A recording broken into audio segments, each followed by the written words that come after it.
Alright, so here's part two of this video series. I'm just going to keep rolling into them, but split them up into multiple videos so you guys aren't watching like some 3-hour long video that's pretty boring because it's just me talking. But so back to here. This is where we pretty much finished the build, got her all done.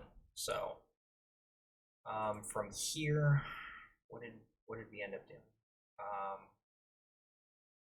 I want to say, actually, I'll show you this picture. This is the house. It's a pretty nice house, but gravel driveway kind of sucks, but it's got enough for all the cars. Like, I have enough room to have my MR2 here, my daily driver, which is the 2019 Corolla, and then my roommate, Mikey, who you've seen in previous videos, him to have all of his cars. So that's pretty cool, where we can have a spot to work on our cars and store them and not be worried about, okay, where am I going to park this thing?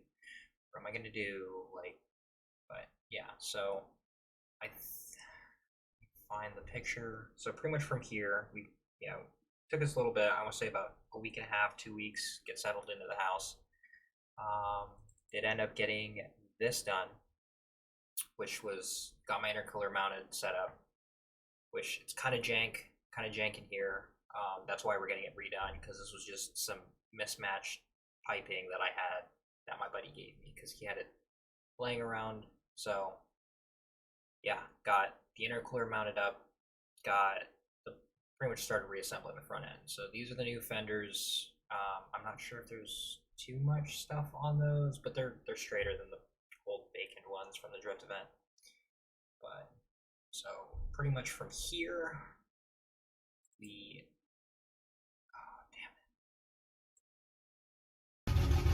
did get the car started, got it to run. It runs a little rough. I did learn, and you guys can call me stupid in the comments because it's kind of common sense.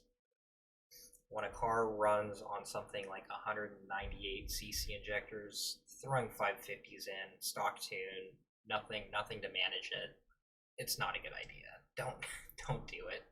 But yeah, so we got it running in that video. On didn't have any of the turbo stuff hooked up, because actually that was before we got the intercooler hooked up. So yeah, I want to say we had the intercooler mounted, just trying to figure out how I wanted to run the piping, but got it to start. So we're doing pretty good for the first in-depth engine build that I have done myself, top to bottom, putting pistons in, all of that. So that's pretty cool that it started, no issues, no hiccups. So we're there. Pretty much from there, we ended up getting the rest of the front end mounted up. Let's see what other pictures or videos I can find, but that's where we are from there. After that, we're ending an era here, David. Let this video play Stickers through. are coming off. This is sad.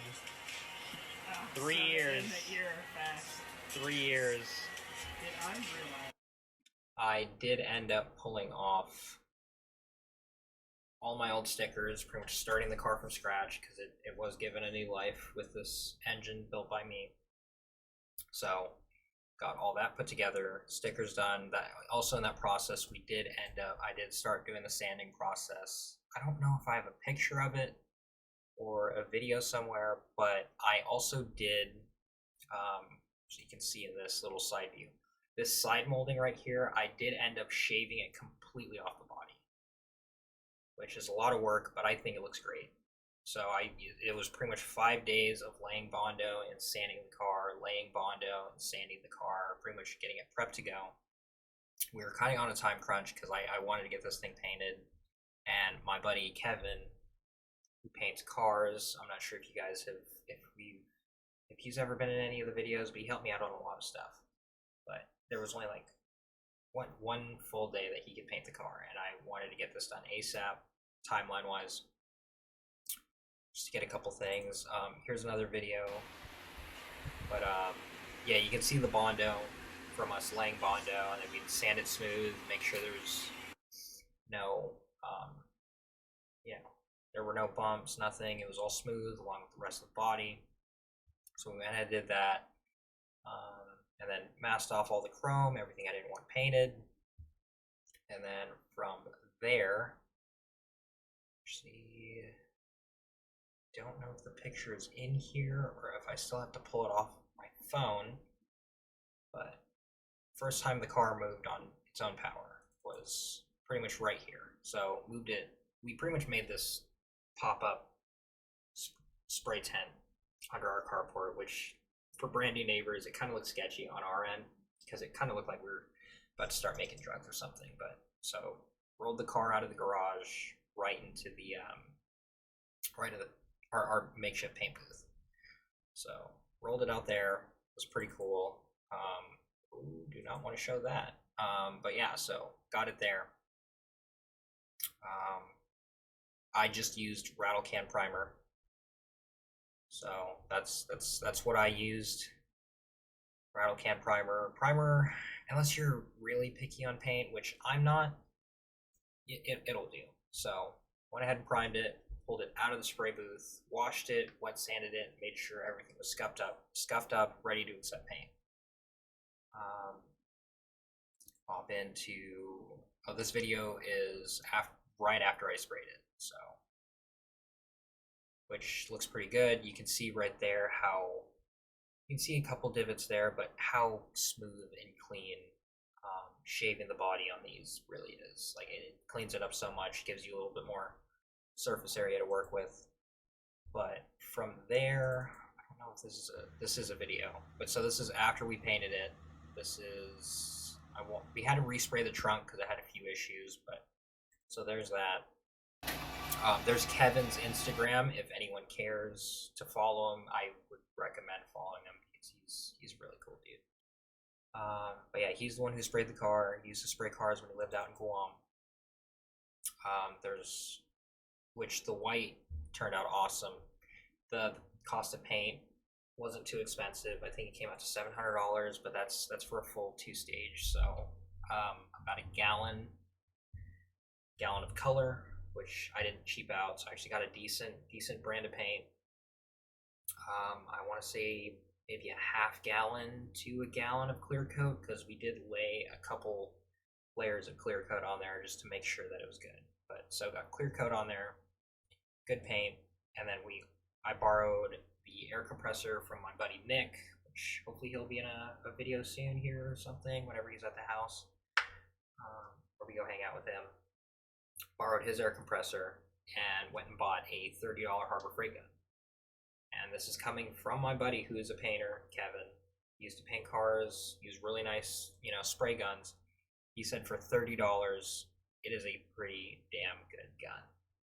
So he was able to spray the car, make it look the way it is now.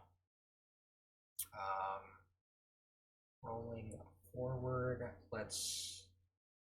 so there's that. Pulled it out of the booth, started to break it down. Honestly, it looks great. We could have done a little bit of a better job on masking because there is some overspray and some spots, but that right there, that shot right there, that whole side of the car is just smooth. But yeah, just put the corner lights back in, started putting a few things back on.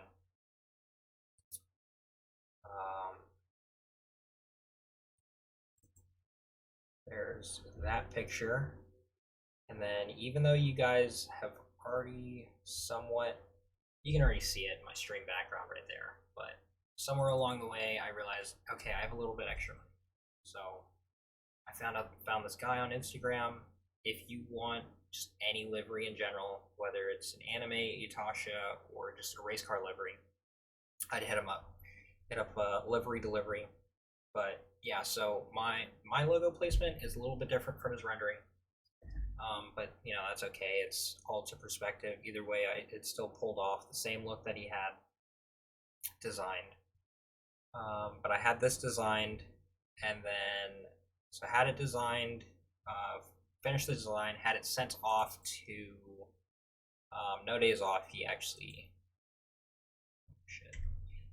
ended up He was the one who printed it, so I sent him this picture so he could, get all the measurements right and everything to get it printed out for me so I could get it on the car. It did not end up coming in on time for me when I wanted the car fully done, which is no issue, but we finally got it. The weather finally started to turn up, so we wrapped the car. But before we get there, I do want to go a little bit in depth on the 6M GTE, 5M GTE conversion. So in terms of 5M, in my opinion, all you're going to want to do at minimum is some head studs. Head gasket, I mean, you're doing head studs, you might as well do it. You can kind of get off with a stock head gasket, but if you really want to, just dish out the extra money for the metal head gasket. So studs and a gasket. You're going to want the turbo, want the manifold. Other than that, it's kind of just bolting stuff on and just play with the timing or the ignition timing a little bit just to make sure it gets set right. So pretty much from there, you're okay. It's pretty simple. Now for the Frankenstein 6M, which is what I have, you're going to want to keep 5M pistons, 7M rods, and a 7M crank, or a 6M crank if you can find one out of an early 7M, which luckily I believe mine is a 6M one. And then you're going to want to use the 7M crank pulley or crank damper on it, because it's going to just balance out that 3-liter bottom end the best, because it's what it was designed for. Other little things, you are going to want to use a later model Cressida or Celica Supra oil pan for 5Ms. Pretty much the difference there is it's front sump, and from the early model to the late model actually drops the sump about a 1/4 inch lower. And you are going to need that because with the oil pump you have to run, which is also you're going to want a later model 5M pump, because the gears are the same as 7M, so it's a little bit stronger, a little bit more oil pressure. It'll drop the actual pickup tube that same 1/4 inch lower, so if you don't have that correct tube or that correct pan, it's not going to fit. You're going to be smashing the oil tube. You're just going to be having a bad time. And then for the turbo conversion stuff on both of them, I just got the makeshift kind of AN line kit that Drift Motion sells for the CT26, which comes with the T-fitting for the feed that comes out of the port for your oil pressure sensor. And then what I also did for mine was I had on the later 5M pans, there is a drilled and tapped hole on the side of the pan with a plug in it. Well, you just pull the plug out, drill out those threads, and weld a I want to say it's an AN10. It's an AN10 or an AN8 bung on there for your turbo drain. What you can do is what I actually started with, which was a adapter from that thread pitch, which I want to say it's an M12 or M14, to that AN. Now you're not going to want to do that is because of the downstep from the size of that hole, you're actually going to have oil buildup back in the turbo because it can't drain fast enough with the amount of pressure you're sending through it. So I'll actually go back to this picture while I explain this, but what I also did was I got an oil filter relocation kit. Just make it a little easier. Like you don't want your oil filter like right next to all your turbo stuff, because your intercooler piping runs right there, pretty much right in front of it, so you would just have a bad time. And then it's hot because it's sitting right under the manifold.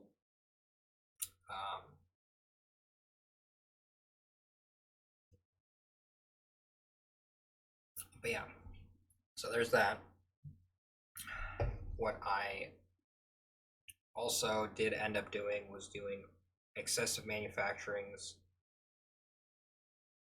poly engine mounts. I also do have their transmission brace, so that's pretty nice. Most of my stuff, the skid plate that I have is drift mode is excessive also. And okay, this is not really a bad at excessive. Love their stuff, but I've been told that they don't, either I can't read or just no one told me that the skid plate they designed for the MX-73 Cressida or MX-83 is for JZ specifically. So with that being a JZ design, it does not really fit around the 5M sump. It's still a great part, but I just had to make some spacers and shim it down maybe about a 1/4 inch, so I wasn't, so I could actually bolt it up without smashing my oil pan. Other than that, other little things that I've done, it does have an oil catch can now, which is kind of just like a cheap $20 eBay one, but it's, I think it does help.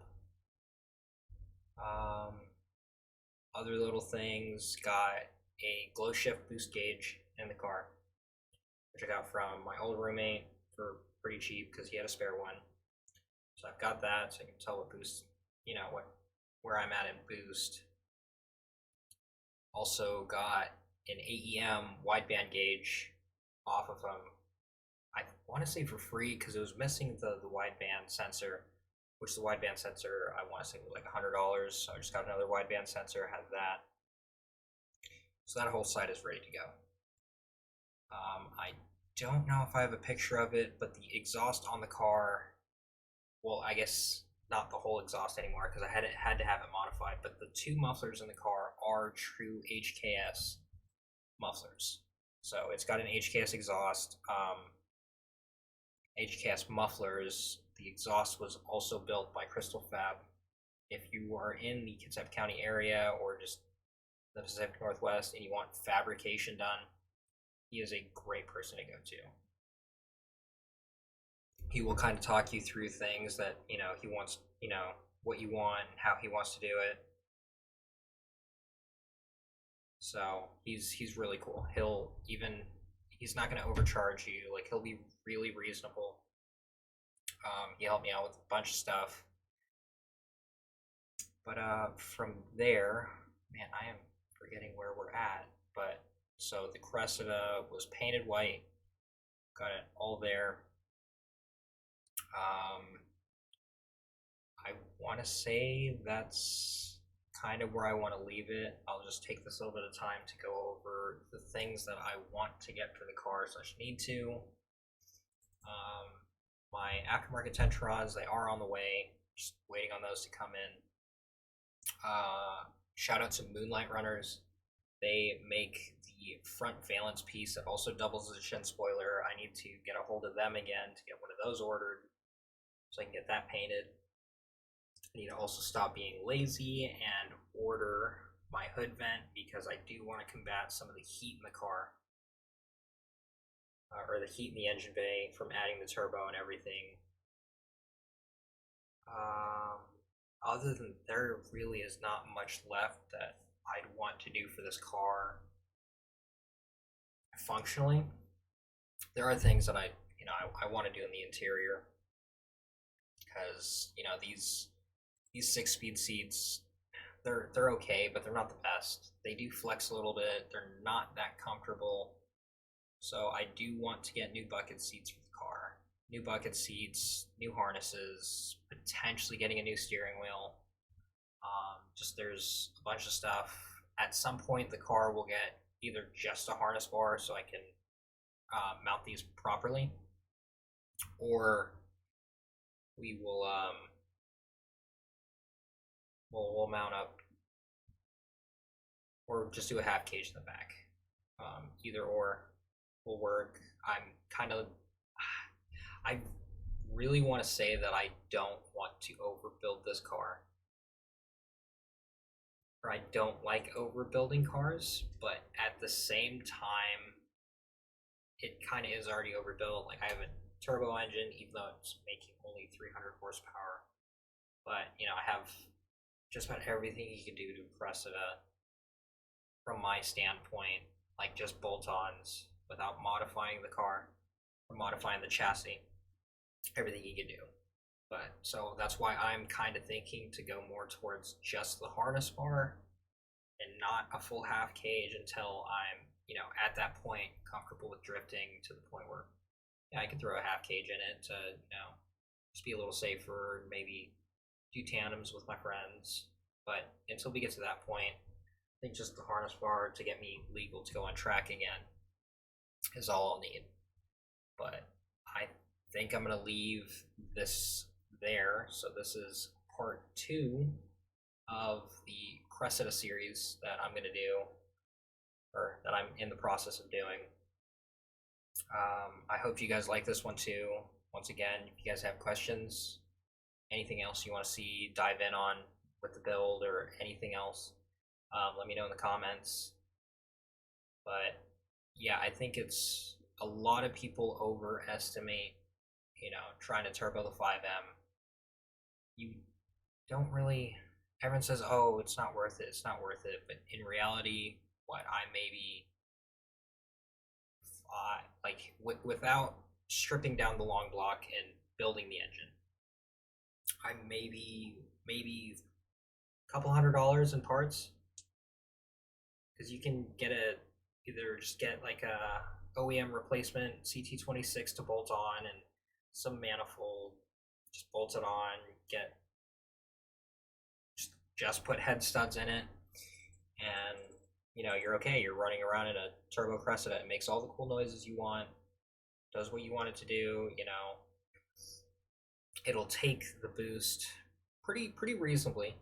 It's, you'll want to tune at some point, but you know, you're not going to blow your engine just driving around without a tune yet. So yeah, I guess I will see you guys in part 3.